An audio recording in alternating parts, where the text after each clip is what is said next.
Hi all, this is Jackie. I'm doing this tutorial for Handy Hippo Crafts, where I'm on the design team. I made some Halloween. I made a Halloween video of some things they'd sent to me, which was this and the We Are Memory Keepers punch board. I made some bags and I did I showed them, did a YouTube video of the bags that I'd made. Plus a couple of different sizes, like this one, which was a bit wider than the norm, and this one that was a little bit wider than that's the normal bag.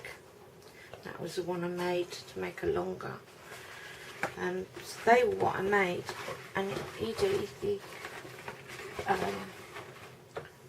commercial director, I think she's called, asked me if I'd make a tutorial on how I did them.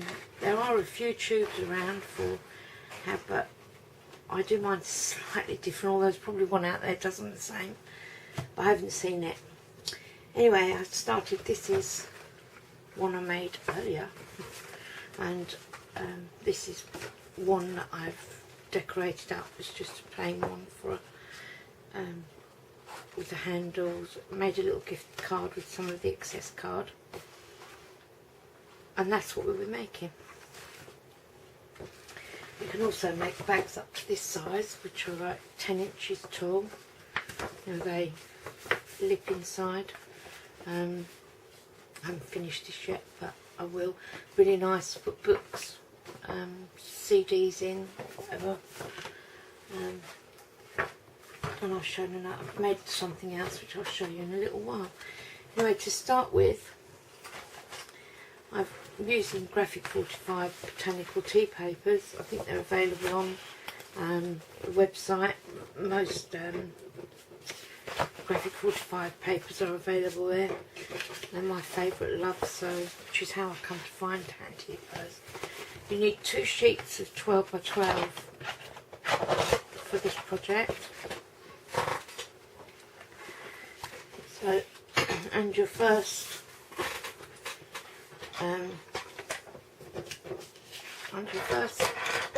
thing to do is to, depending how big, and I want my bag 8 by 8, so I will cut my paper at 9 inches.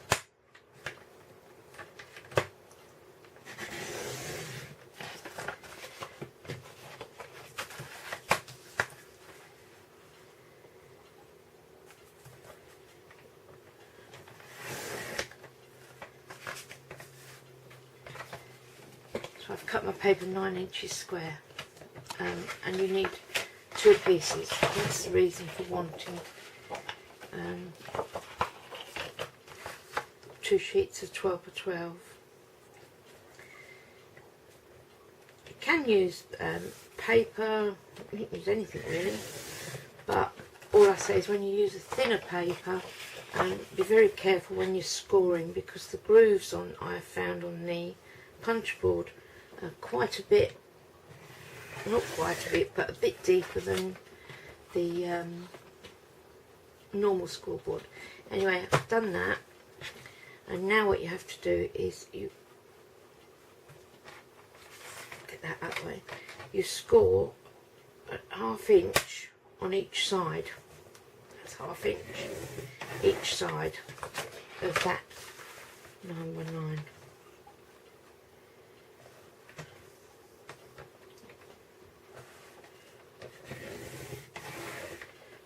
Then determine where the top of your page is, because you can go wrong here. You score at 1 inch at the top of your page. That's that sheet done, scored.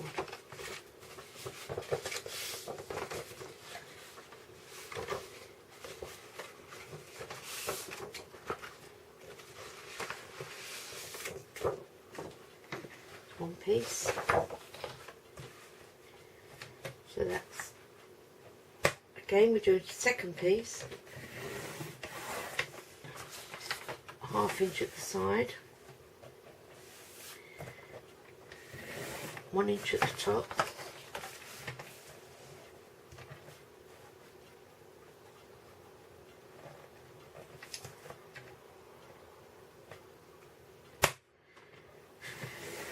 half inch on the side again, and then just tease them over.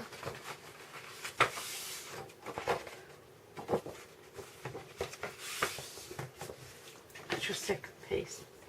Put this away.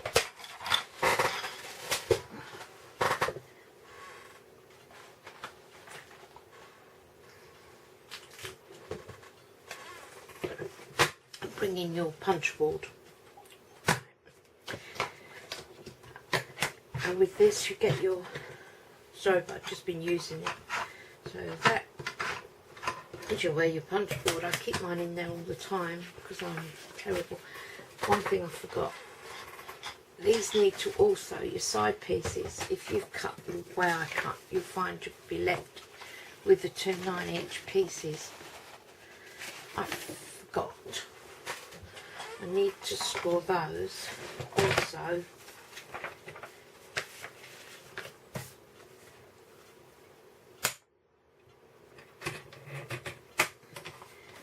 One inch across the top.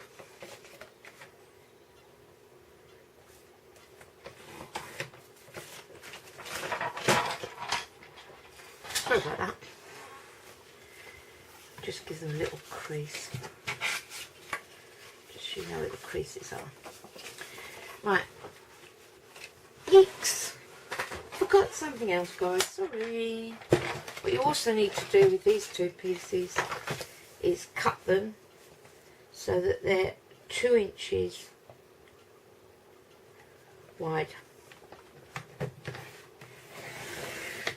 So you cut the length 2 inches wide.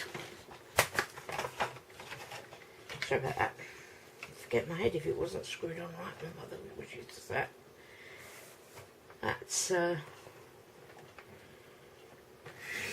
we go.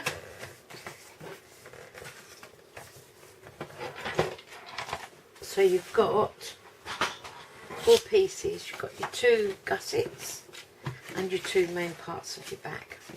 Now, if you want to make this bigger, you can do only a 10-inch cut by 11 to get your 1/2 inch pieces. 12 cut 13. You'd have to use A3 paper then, but you know you can.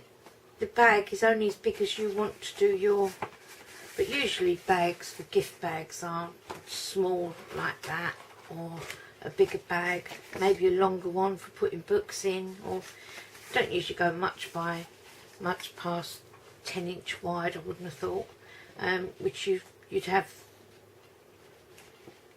to maybe, or you could even do 12-inch wide, 2 sheets of paper, 12 by 12, and get a contrast in and do your gusset in the contrast. Makes it different. Anyway, go ahead with this. Now you get your paper. Now you always remember when you've got a patterned paper to turn it upside down. Otherwise when you come to make your bag will be upside down. So you upside down it facing you. You lay your just on the yellow start line, score across the top, score there, and score down the middle. Punch that side, turn over,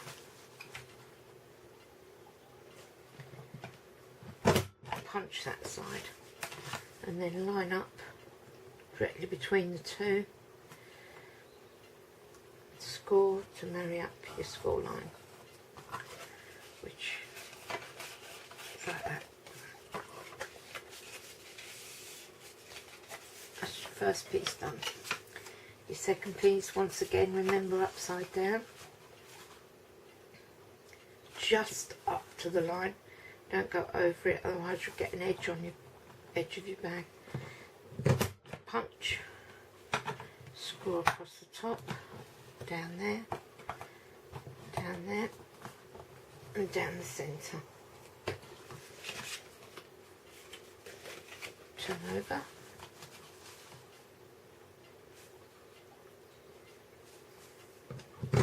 Punch. Line up. See, this doesn't matter how long you make this, because you can always just line up your score lines and do them. Now on the main part, remember, upside down. So you take your score line to the score line here to the pointer, punch, turn over, take your score line, punch, and then score,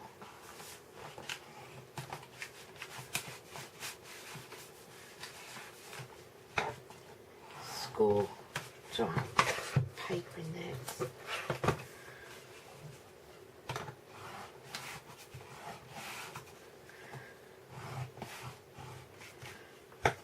Score along, and when you've scored,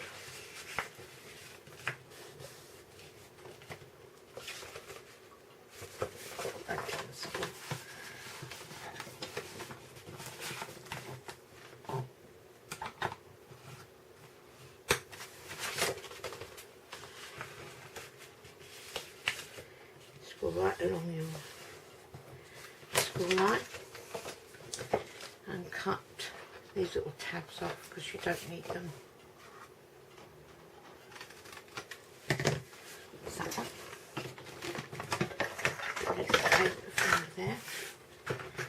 If you get a build up of paper, it tends to not let punch, and I forget, I just keep going away at it.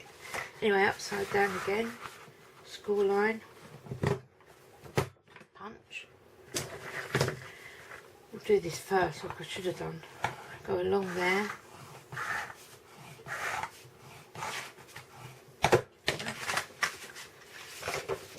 Turn your page over. Get your score line. Punch.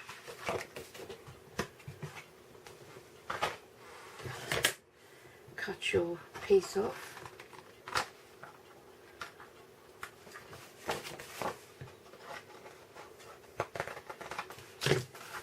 Make sure all your lines are folded. Now I've run out of score tape, which I'm really annoyed about. I've ordered some more, hopefully it'll be here maybe tomorrow, maybe today hopefully. I use score tape or red tape.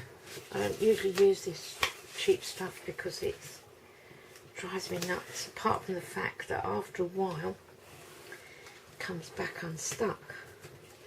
And if you've done projects with it, mini albums and boxes and things, they tend to come apart.